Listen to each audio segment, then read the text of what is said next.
देखिए रविंद्र जी, कांग्रेस पार्टी जो दिख रहा है वही बोल रही है। कांग्रेस पार्टी जैसा आपने बताया कि बच्ची का नाम हिंदू है और उसके धर्म के अंदर इस्लाम लिखा हुआ है, तो ये सरासर गलत है। ये 2019 से चल रहा है, आपकी सरकार थी तब वहां पर। अगर 19 से चल रहा है या 2009 से चल रहा है या 2000 से चल रहा है, जो गलत है वो गलत है। अरे तो 2019 से चल रहा था तो उसको रोका क्यों नहीं गया, संज्ञान में क्यों नहीं आए सरकार के? और ऐसा नहीं हो सकता कि पेरेंट्स, अभिभावक नहीं गए हों,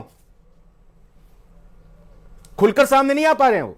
मैंने कहा आज शिक्षा मंत्री जी वहां गए हैं, कोटा के सांगोद में गए हैं, कोटा में ये सांगोद में शिक्षा मंत्री गए हैं। शिक्षा मंत्री ने जांच के लिए कहा है।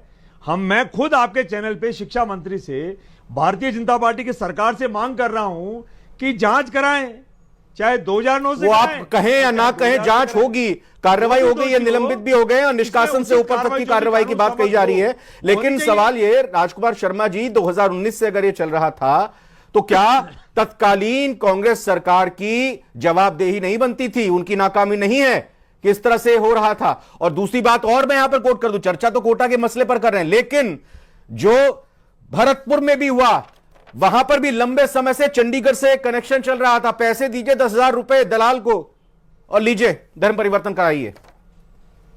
यह भी कांग्रेस सरकार के वक्त से चल रहा था।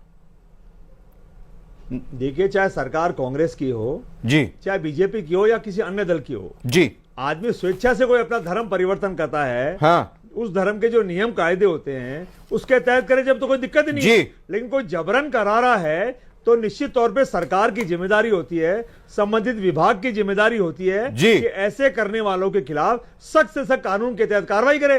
क्या सलाह देते हैं आप सरकार को, क्या कार्रवाई होनी चाहिए? निलंबित तो कर दिया गया, बताइए। कार्रवाई तो यही होनी चाहिए कि इसके पीछे क्या है, तीनों शिक्षक ही हैं क्या, और मंत्री को जरूरत क्या पड़ी? मंत्री से नीचे के और कोई अधिकारी नहीं है क्या? जब उसने हिंदू छात्र के कॉलम में इस्लाम धर्म लिखा तो केवल शिक्षा मंत्री को ही समझ में आया क्या? क्या उन तीनों टीचर की जानकारी में क्या? राजकुमार जी, ये 2019 से है, पूरी चैन को पकड़िए जी। ये 2019 से आप 19 की बात करिए, 20 की बात करिए, 21 की बात करिए, 23 की बात करिए, आप सिर्फ 24 की बात क्यों करते हैं? और 24 के 2 महीनों की बात क्यों करते हैं? शैलेंद्र जी को लाइए, शैलेंद्र जी को लाइए। दिखा कि बालिका का नाम हिंदू है, धर्म मुसलमान है, 20 में नहीं दिखा, 21 में आपको नहीं दिखा, आपको चॉइस दिखता है, आपको सिर्फ चॉइस दिखता है।